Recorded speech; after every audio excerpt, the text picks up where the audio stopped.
Olá, caríssimo telespectador da Rede Século XXI, mais um domingo em nossas vidas e que alegria poder encontrá-lo diante do televisor nesse final de tarde do primeiro dia da semana, dedicado à ressurreição do Senhor, o dia mais importante da semana, o núcleo do ano litúrgico.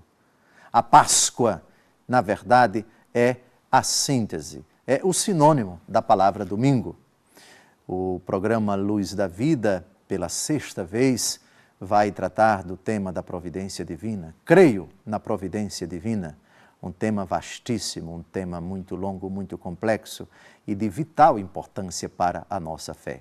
Crer, professar, rezar, celebrar ao Deus providente, celebrar o Deus providente que cria e conserva todas as coisas com sabedoria, com harmonia, com precisão, nada permitindo que a criatura, não permitindo que a criatura fique ao léu, seja abandonada e exista e atravesse a sua existência no tempo sem o auxílio, sem o concurso, sem a ajuda do Deus Criador. Cremos na providência divina porque cremos no socorro, no cuidado, no zelo, na solicitude do Deus Criador por cada uma das suas criaturas, até a mais insignificante. E como já percebemos nos 5 programas anteriores, já investigamos nas Escrituras e com a doutrina da Igreja quão vasto é esse assunto e também quão importante para a nossa fé. E as atitudes decorrentes, as lições consequentes da fé na divina providência, o reconhecimento da nossa miséria, da nossa pequenez, do nosso nada, da nossa ínfima e diríamos, em comparação com Deus, da nossa desprezível condição, o que nos convida a sermos confiantes, a nos abandonarmos nas mãos da providência, a não nos arvorarmos a condição pedante de arrogância, de presunção, de autossuficiência. De tudo isso nós já tratamos nos 5 programas anteriores. Nesse 6º, nós vamos avançar. Nós vamos agora buscar no Catecismo da Igreja Católica conclusões, reflexões importantes também na Santa Palavra de Deus sobre esse argumento. E com a Bíblia você é convidado conosco a investigar o que a Escritura e a Igreja têm a nos dizer sobre esse argumento. Ainda pegando como que a conclusão do programa anterior, onde nós tratamos de uma das principais consequências para a nossa vida, a fé na divina providência, o despojamento de qualquer pensamento de arrogância, de altivez, de soberba, que nos convida a sermos humildes diante de um Deus tão majestoso, tão grandioso, Criador não somente da nossa vil condição humana, eu disse vil, porque citamos no programa anterior, nós somos, sem a graça de Deus, infelizes, miseráveis, pobres, cegos e nus. Apocalipse capítulo 3, versículo 17. Essa profissão de fé, esse reconhecimento dessa nossa condição tão baixa, diante de um Deus tão grande, tão forte, tão poderoso, que benefício traz para nós? Qual é a principal consequência de se considerar humilde e verdadeiramente ser humilde? A humildade é uma porta necessária para muitas coisas. O humilde, aquele que se rebaixa diante de Deus, ele predispõe, com o auxílio da graça de Deus, a nossa alma para receber tantas dádivas. Trata-se de uma cura poderosa. Eu não posso dizer de todos os problemas, de todas as chagas morais que se alojam no nosso coração, mas a cura para quase todas, sem dúvida alguma. Sobre isso, eu quisera citar uma frase pequena de um parágrafo do Catecismo da Igreja Católica. O humilde, ele de forma alguma se aprisiona, de forma alguma ele se rebaixa no sentido espiritual negativo. Ou seja, Quando é que uma pessoa se rebaixa no sentido espiritual negativo? Quando ela se coloca numa condição indevida diante de Deus. Por exemplo, uma humilhação que não é bíblica. Eu sou tão desgraçado que não mereço ser amado por Deus. Primeiro que isso não é humildade. A humildade rebaixa a arrogância de quem se sentia tal. E ao mesmo tempo reconhece que, malgrado sua desgraça, Deus o ama. Aliás, existe em qualquer virtude sempre uma vertente que pode degringolar, que pode deturpar, que pode falsear, que pode deturpar o autêntico sentido daquela virtude. Dizer que é tão desgraçado, tão infeliz, tão miserável, que Deus se esqueceu dele, que Deus o condenou, que Deus virou as costas para ele, isso não é uma atitude espiritual positiva. Isso é uma falsa humildade, é uma falsa concepção do sentido da humildade e, pior ainda, uma falsa concepção de quem é Deus e do que Ele sente por nós, dos planos que Ele tem para nós, dos seus desígnios para nós. Pontua, portanto, de forma bem precisa, o Catecismo da Igreja Católica. Vamos ao texto. Qual é o principal benefício da humildade na nossa vida? Parágrafo 27 e 33, vamos ao texto. Quem é humilde não se admira da sua miséria. Ela leva-o a ter mais confiança e a manter-se firme na constância. Não se admira da sua miséria, exatamente naquela perspectiva do Apocalipse. O que eu sou sem a graça de Deus?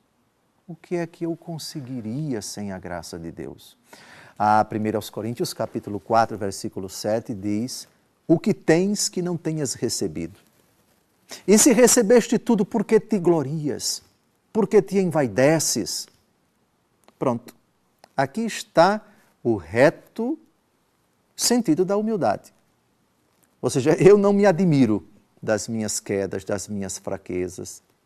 Há determinadas pessoas que sentem um profundo mal-estar e entram em depressão quando cometem uma fraqueza, uma limitação.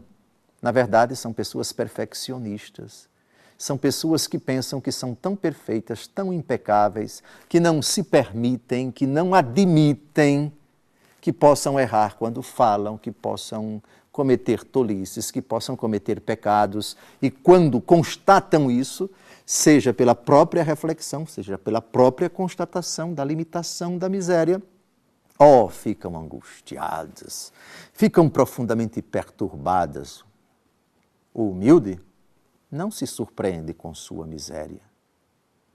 Pelo contrário, o humilde olha com serenidade para Deus e diz: se fraquejei, foi culpa minha. E fraquejei porque não tive o teu auxílio. E não tive, não porque tu te escondeste ou porque tu te negaste a dar-me. Foi porque eu não o busquei. Foi desleixo meu, portanto, é dupla culpa minha. Pela minha própria miséria, pois desgraçado eu sou sem tua graça, e porque negligente eu fui em não recorrer a ti, em não confiar em ti, em não buscar de ti o auxílio devido, a proteção necessária. Sem mim nada podeis fazer. E o humilde, depois dessa constatação, olha para Deus com confiança, com esperança, e diz: eu aguardo de ti, eu espero de ti. Eu não tenho outro auxílio senão a ti. São Pedro diz, no capítulo 6 do Evangelho segundo João: a quem iremos nós, Senhor? Só tu tens palavras de vida eterna e nós cremos e sabemos que tu és o Filho de Deus. Ou seja, ajuda-nos, Senhor. Olha para essa miséria.